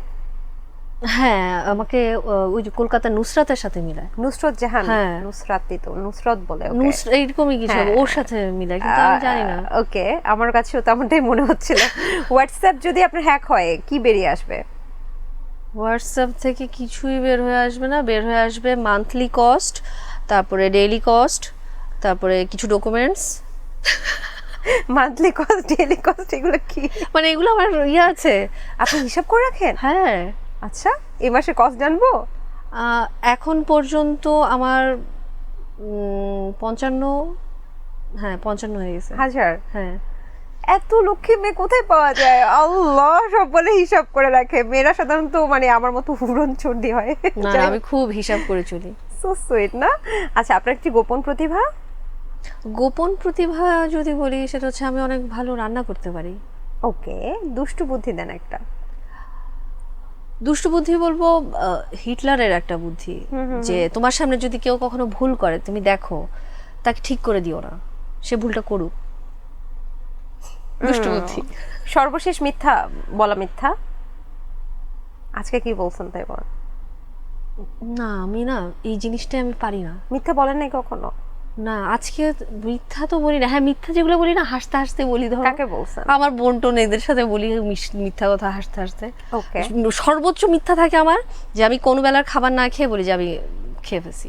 আচ্ছা, দীপ জল বা ওমর সানি, কাকে নায়ক বানাবেন? ওমর সানি। ওকে, এই মুহূর্তে পাপা কাপারির যদি অভিনয় করতে বলি, তাহলে পাপা কাপারি কিভাবে কথা বলবে? পাপা কি পারি হুঁ मैं। আচ্ছা, একদম শেষ মুহূর্তে আড্ডাটা খুবই ভালো ছিল। আঙ্কেল আন্টিকে আপনি হারিয়েছেন, এটা কত সালে এবং কিভাবে হারিয়েছেন একটু যদি বলতেন। আমার আম্মুকে আগে আমার আম্মু মারা যায়। আম্মু 2014-তে মারা যায়, আর আমার আব্বু 2021-এ মারা যায়। দুজনেই ক্যান্সারে মারা যায়।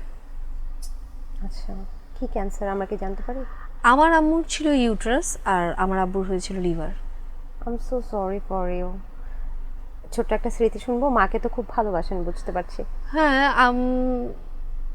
স্মৃতি বলতে আসলে আমাদের সাথে অনেক স্মৃতি, এখন বলতে গেলে মনে হয় একটু আমি ইমোশনালও হয়ে যেতে পারি, কারণ অনেক বেশি মিস করি তো এখন আম্মুকে। আমি এই মুহূর্তটাতে মানে এখনের জার্নিটাতে আমি খুব বেশি মিস করি একটা আমার মেয়ের আম্মুকে। আসলে মা বেঁচে থাকাটা কতটুকু ইম্পর্টেন্ট। উফ, এটা যার মা আছে আমি বলবো যে প্লিজ তুমি মানে তোমরা তোমাদের কদর করো। মানে একটা যদি তুমি কিছু ভালো খেতেও চাও না, আমি বললাম না, আমি এই জিনিসটা এখন আমি পারবো না। মানে আমি ঈদে আমার আম্মুর হাতের পায়েস ছাড়া আমরা কখনো মিষ্টি খেতাম না, সেটা এখন আর হয় না। থাক, বাদ দাও। মানে মা বাবা হচ্ছে একটা আবেগের নাম, এবং আমি সব আর্টিস্টকে এই কথাগুলো জিজ্ঞেস করি, যেহেতু আমি একটা পজিশনে আছি বা আমি উপস্থাপিকা। আমার মনে হয় যে আমরা অনেক সময় কাজ করতে গিয়ে বাবা মাকে অনেক সময় অবহেলা করে ফেলি, যে ফোন দিচ্ছে আচ্ছা পরে ধরবো, বাসায় গেলেই তো ঘ্যান ঘ্যান প্যান প্যান করবে, বা এত কি খেয়েছি তো, বারবার খাওয়ার কথা বলার কি দরকার, বা হয়তো কাঁঠাল নিয়ে দৌড়াদৌড়ি করছে, বাঙ্গি নিয়ে দৌড়াদৌড়ি করছে। এখন বুঝতে পারছি না যে এটা আমার শরীরের জন্য কি উপকার, কিন্তু পরবর্তীতে যখন মানুষগুলো থাকবে না তখন হয়তো বুঝতে পারবো যে আসলে যেমন এই যে এগুলো কি। ফোনটা এখন আমি খুব মিস করি আমার আম্মুর। বের হইলে উনি হচ্ছে যে 100 বার ফোন করতো যে কখন আমি বাসায় যাব, কখন আমি বাসায় যাব। এখন আমার আর ফোনটা আসে না। মাকে যদি কাছে পেতেন কি বলতেন? আমি যাইতেই দিতাম না আম্মুকে, কোনোদিনও যাইতে দিতাম না। আমার আম্মু অনেক আগে অনেক তাড়াতাড়ি চলে গেছে, এটা আমি বলবো, অনেক তাড়াতাড়ি। আরো একটু থাকা দরকার ছিল আমার আম্মু। যাক, আমার মেসেজটা হয়তো পেয়ে গেছেন আপনারা, আর ইনশাল্লাহ আঙ্কেল আন্টিকে আল্লাহ তাআলা জান্নাতবাসী করুক, আর আপনার মনের ইনশাল্লাহ। দুঃখটাও ঘুচিয়ে বাট দিক। আরেকটা আমি বলতে চাই যে আমার আম্মুকে আমি মিস করি, বাট আমার শাশুড়ি মা অনেক ভালো একজন মা। ও আচ্ছা, আমার শাশুড়ি মা অনেক ভালো একজন মা। মাশাআল্লাহ। মানে আম্মু ডাকটা আমি এখন মিস করি না এই কারণে, আমি মানে মানুষের শাশুড়িদেরকে মা আম্মা এগুলো ডাকে না, আমি আমার আম্মুকে ঠিক যেভাবে আম্মু ডাকতাম আমি ওনাকেও ঠিক সেভাবেই আম্মু ডাকি। এবং ওইটুকু মানে বলে না দুধের স্বাদ ঘোলে মিটানো, ওইটুকু অ্যাটলিস্ট আমি ওই তৃষ্ণাটা আমার মিটে, মা ডাকার মানে আম্মু ডাকার। মানসিকভাবে শক্ত হন, একদিন মায়ের গল্প শুনবো আপনার কাছ থেকে।